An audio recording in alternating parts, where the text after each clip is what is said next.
I thought surviving the hospital would be the hardest part of that month, but I was wrong. The hardest moment came when I stood on my own front porch, still weak, still smelling faintly of disinfectant, and heard my son say through the closed door, "It's no longer your house.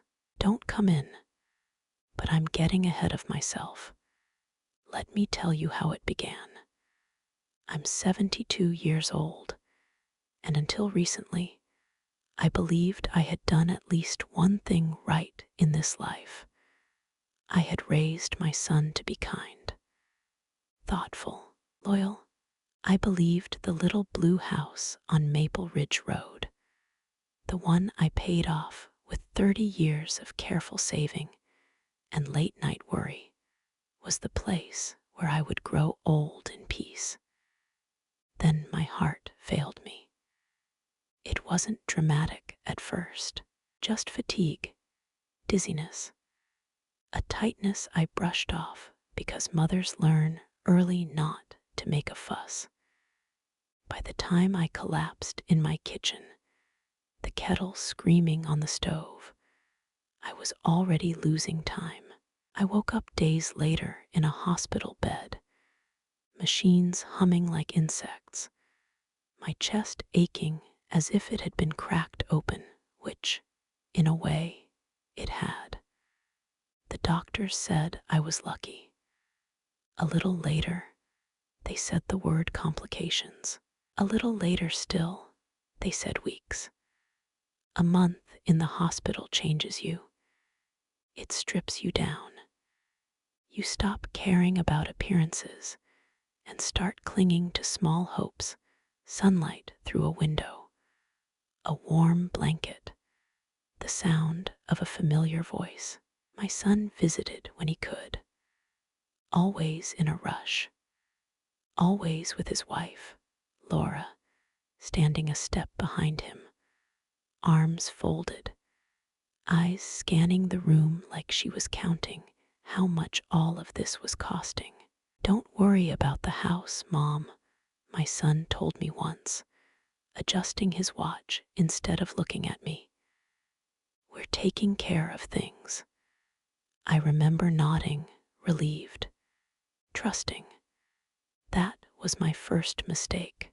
When I was finally discharged, the nurse wheeled me outside and helped me into my son's car. I asked him to take me home. There was a pause. "We need to stop by the house first," he said carefully. "There are some changes." I didn't press. I was tired. My body felt like it belonged to someone else. When we pulled up to Maple Ridge Road, my heart fluttered not from illness, but confusion. New cars filled the driveway. Toys were scattered across the lawn. The porch light I'd chosen 20 years ago was gone, replaced with something modern and harsh. "This doesn't look like," I began. Before I could finish, my son parked the car, turned to me, and said the words that still echo in my bones. "Mom, while you were in the hospital, we made a decision. The house is being used by Laura's family now." It made sense. "Used," I whispered.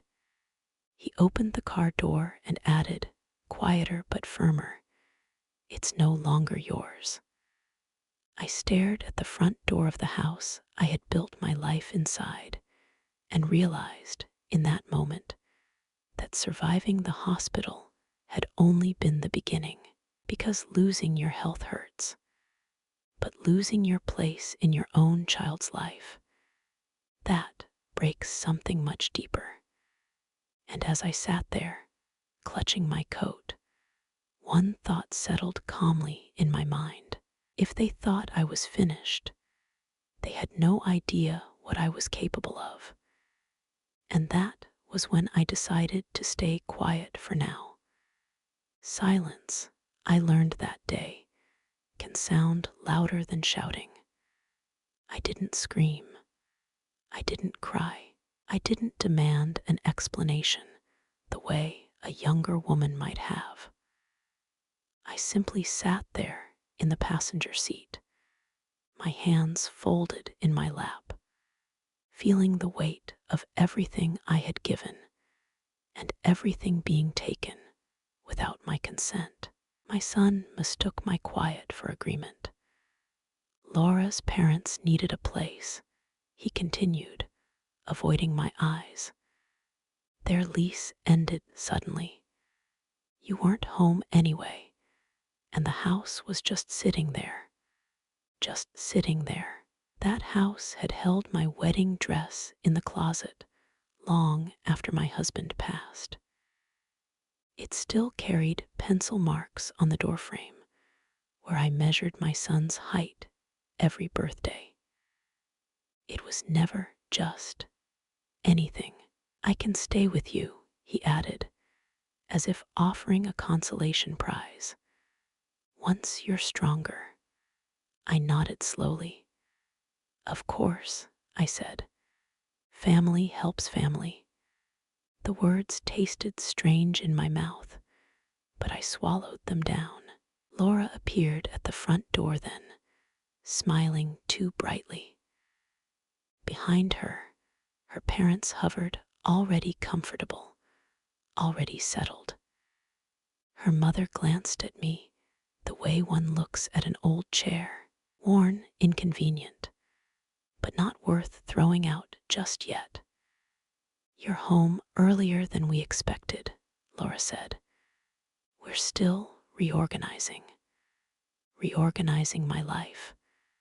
I asked to use the bathroom before leaving. Laura hesitated, then stepped aside.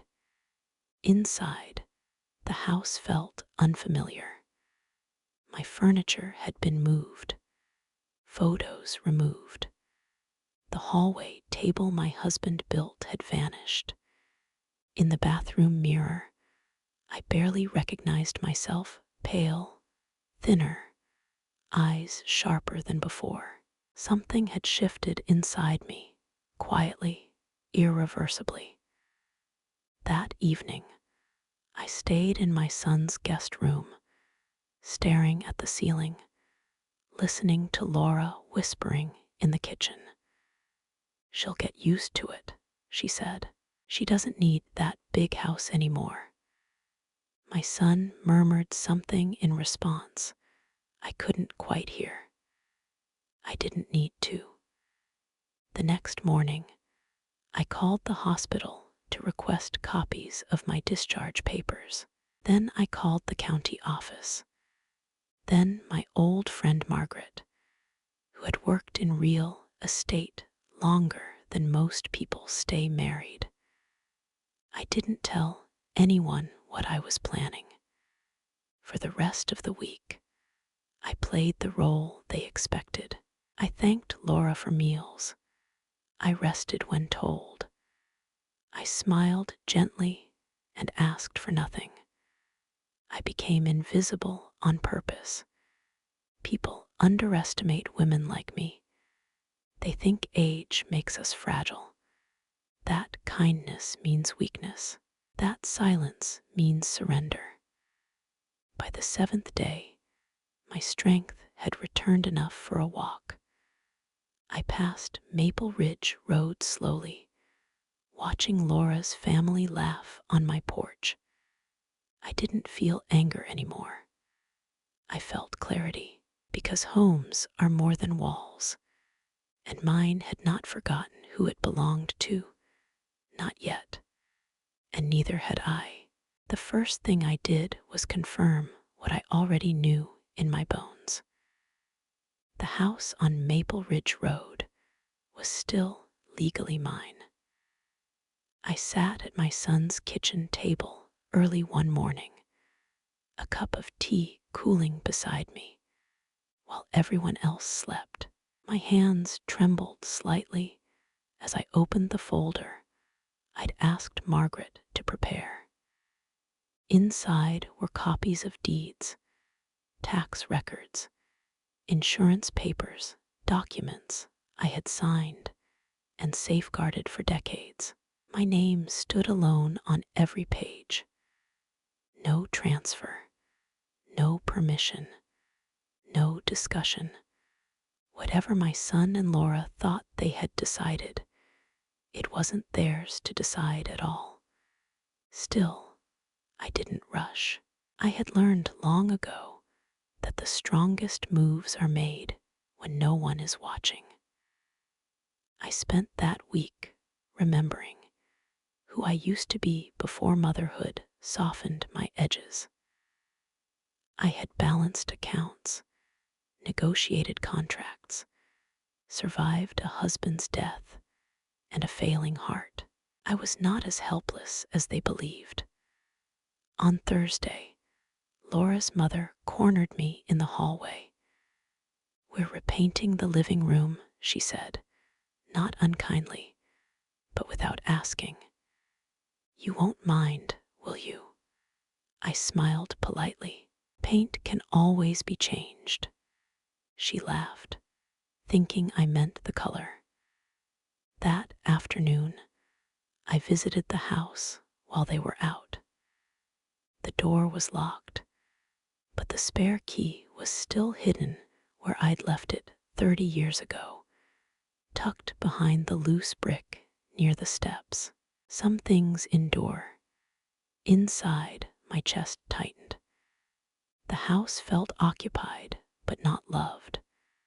Boxes stacked carelessly, my curtains gone, family photos replaced with unfamiliar faces. I didn't touch anything.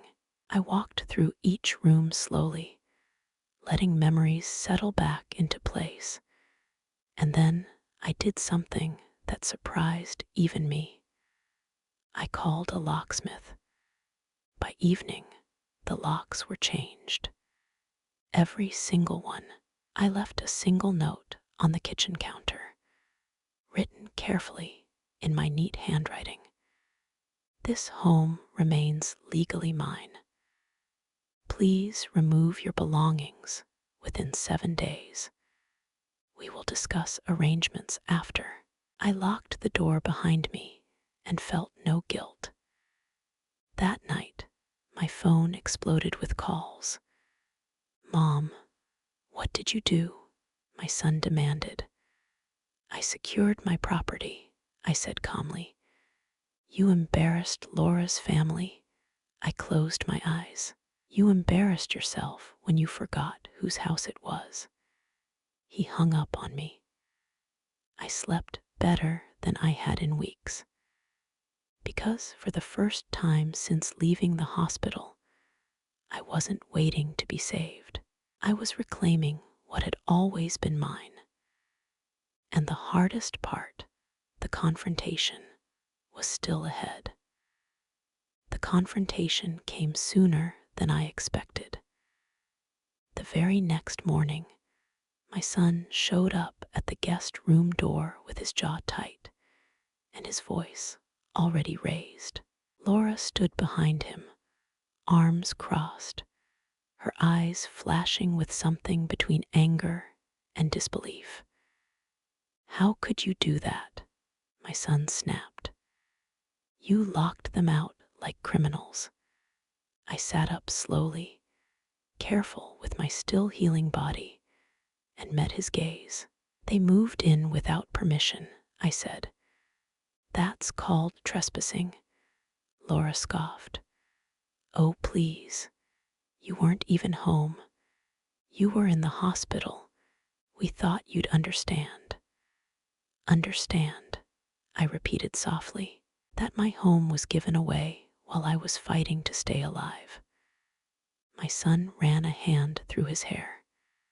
"You're making this a bigger deal than it needs to be. It's just a house." The words stung, not because they were cruel, but because they revealed how far he had drifted from the values I thought I'd taught him. "That house," I said, "is the one place in this world I earned entirely on my own. I buried your father from that living room. I raised you there. If it's just a house to you, then you never really saw me." Silence followed. Laura stepped forward. "My parents don't have anywhere else to go right now. Are you really going to throw them out?" I studied her carefully, not with anger, but with clarity. "I'm asking them to leave a place that was never offered to them. There's a difference." My son's voice softened, desperate now. "Mom, we'll fix the paperwork. We can transfer part of the house later. You don't need all that space anymore." That was the moment something hardened inside me. "You didn't ask before," I said. "You don't get to negotiate after." I stood, despite the ache in my chest, and picked up my coat. "I'll be staying elsewhere for now, but the house remains locked. Any further entry will be handled legally." Laura's face went pale. "You wouldn't." I looked at her evenly. "I already did." That afternoon, Margaret confirmed what I suspected. Everything I'd done was lawful. She even suggested next steps if things escalated. They did. By evening, messages began to circulate through the family. I was called cold, ungrateful, confused. One cousin even asked if the hospital stay had affected my judgment. I didn't respond, because when people start questioning your sanity instead of your rights, it means you've stopped being easy to control. And that, I realized, was the real reason they were afraid. But they hadn't seen anything yet. I still had one final move to make, one that would ensure this never happened again. By the fifth day, the pressure became quieter, but heavier. No more angry calls, no more dramatic messages, just a careful, uncomfortable distance, like everyone was waiting for me to blink first. I didn't. Instead, I made tea, sat by the window, and thought about how easily women like me are erased. Not with cruelty, but with convenience. We're thanked for our sacrifices and dismissed when they become inconvenient to remember. That afternoon, I met Margaret at her office. She slid a folder across the desk, her expression gentle but firm. "You have a few options," she said. "But if you want to protect yourself permanently, there's one path that closes every door they've tried to leave open." I knew what she meant before she finished the sentence. A trust, not something dramatic, not revenge, just structure, boundaries, clarity that couldn't be twisted by emotion or entitlement. "I don't want to punish my son," I said quietly. Margaret nodded. "Then don't. Protect yourself instead." Those words stayed with me as I signed the documents later that week, slowly, carefully, fully aware of what they meant. The house would remain mine for the rest of my life. No transfers, no assumptions. Any future decisions would be made by me, and only me. I felt lighter afterward, not triumphant, just steady. That evening, my son asked to talk. We sat across from each other in a small cafe, the kind with chipped mugs and soft music. He looked tired, older. The confidence he used to wear so easily now hung loose. "I didn't think you'd go this far," he admitted. "I didn't think you'd go that far either," I replied. He sighed. Laura's parents are staying with her sister now. They're angry. Laura's angry. And how do you feel? I asked. He hesitated. That told me everything. I feel like I failed everyone, he said finally. I reached across the table, resting my hand near his, not touching. You failed yourself when you forgot where you came from. That doesn't make you irredeemable, but it does mean things have to change. He looked at me then, really looked. Are you going to cut me out of your life? No, I said, but I won't keep cutting myself down to fit into it. Tears filled his eyes. Mine stayed dry. When I returned to Maple Ridge Road a few days later, alone this time, I unlocked the door and stepped inside. The house was quiet, empty, waiting. I opened windows, let the air move through the rooms, and sat in my old chair as the sun crossed the floor the way it always had. For the first time since the hospital, I felt truly home, and yet I knew the story wasn't over. Because when people realize they can't take something from you anymore, they either change or they try one last time. And my son still hadn't heard the final truth I needed to say.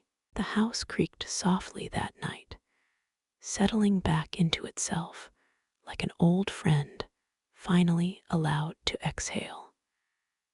I slept in my own bed for the first time in weeks, the familiar weight of the quilt grounding me.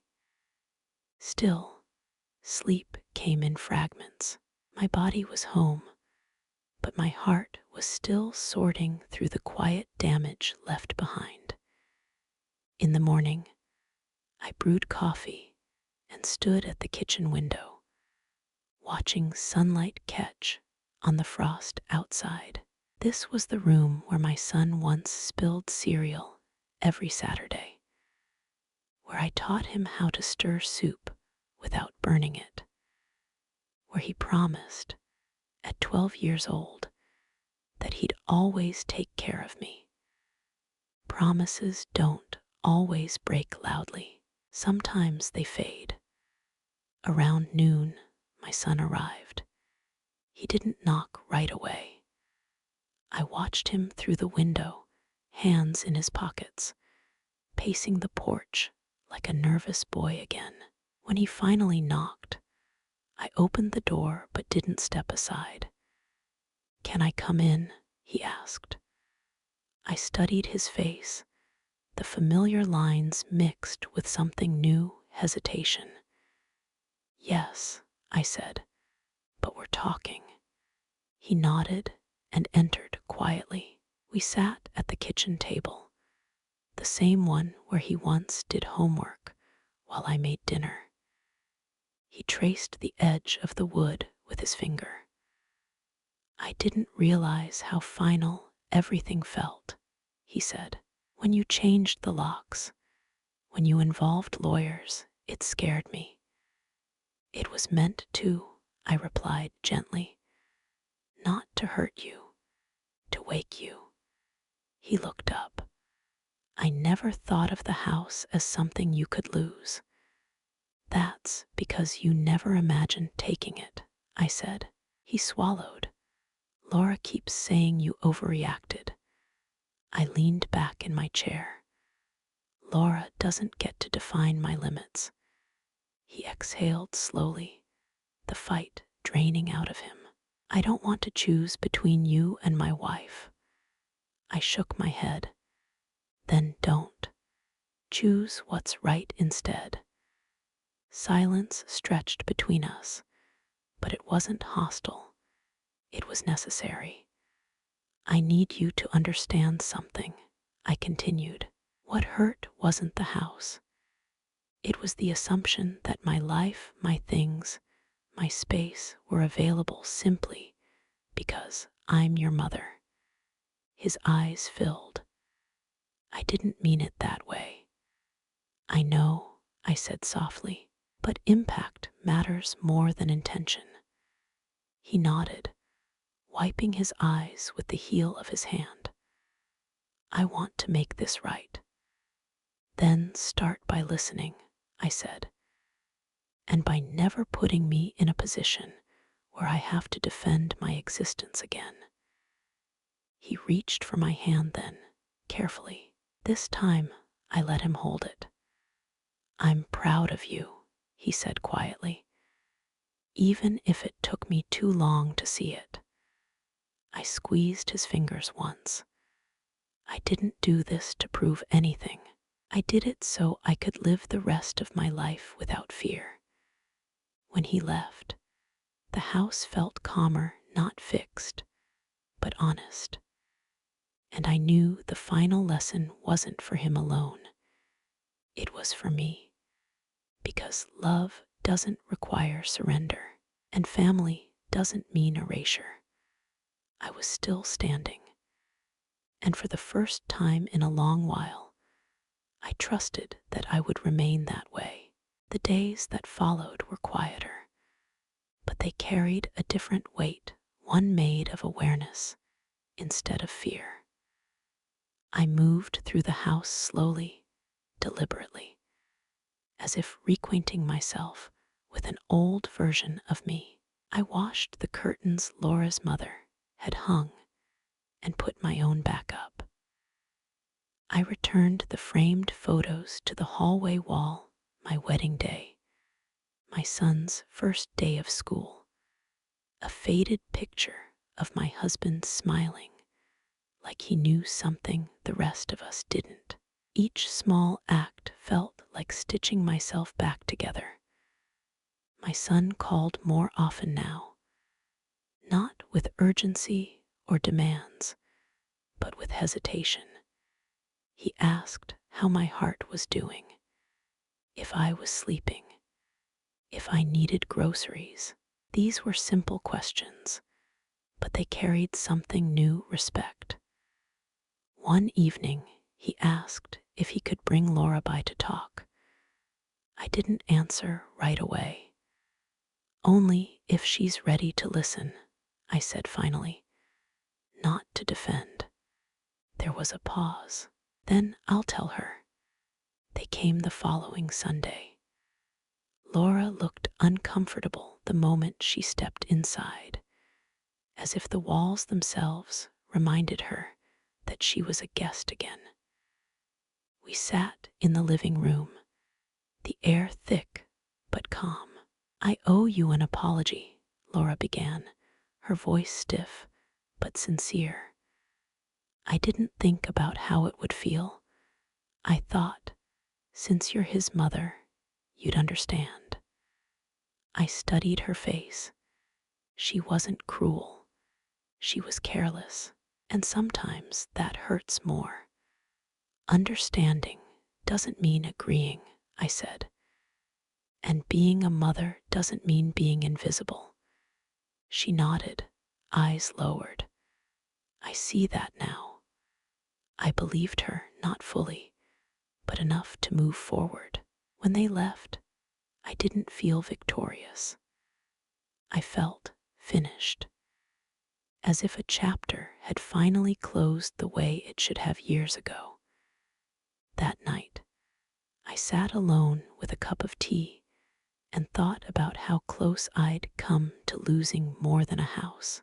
I could have lost my sense of worth, my voice, my footing in my own life. Illness has a way of making people think you're already halfway gone.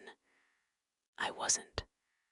The following week, I met with my attorney one last time to finalize everything.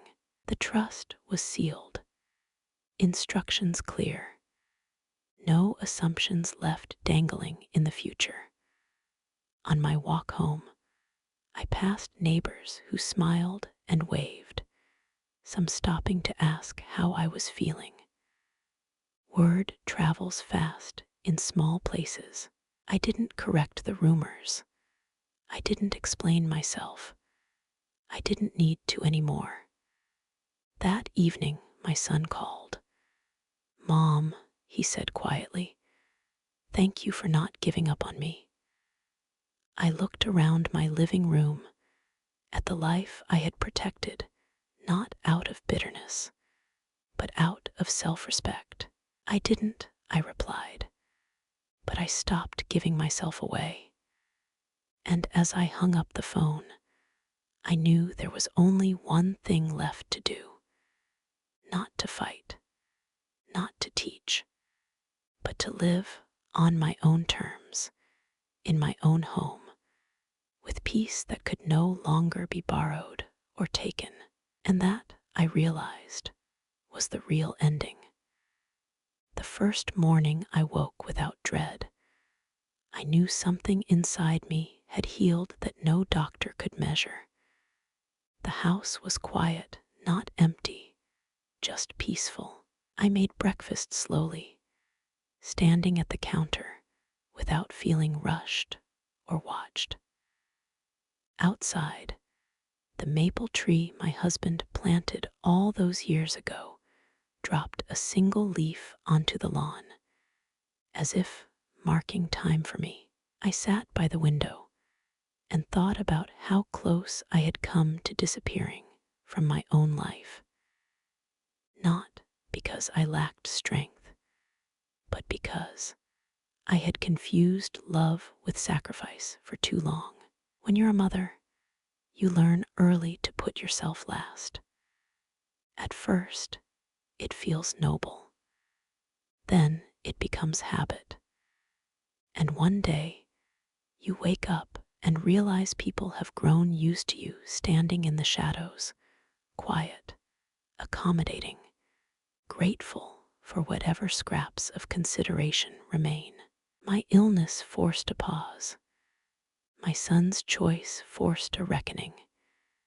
And what surprised me most was not the betrayal, but my own calm response to it. I didn't shout. I didn't beg. I didn't crumble. I chose myself with steady hands and a clear mind. That choice changed everything. My relationship with my son is different now, more careful, more honest. We speak like two adults who understand that love doesn't erase boundaries, it respects them.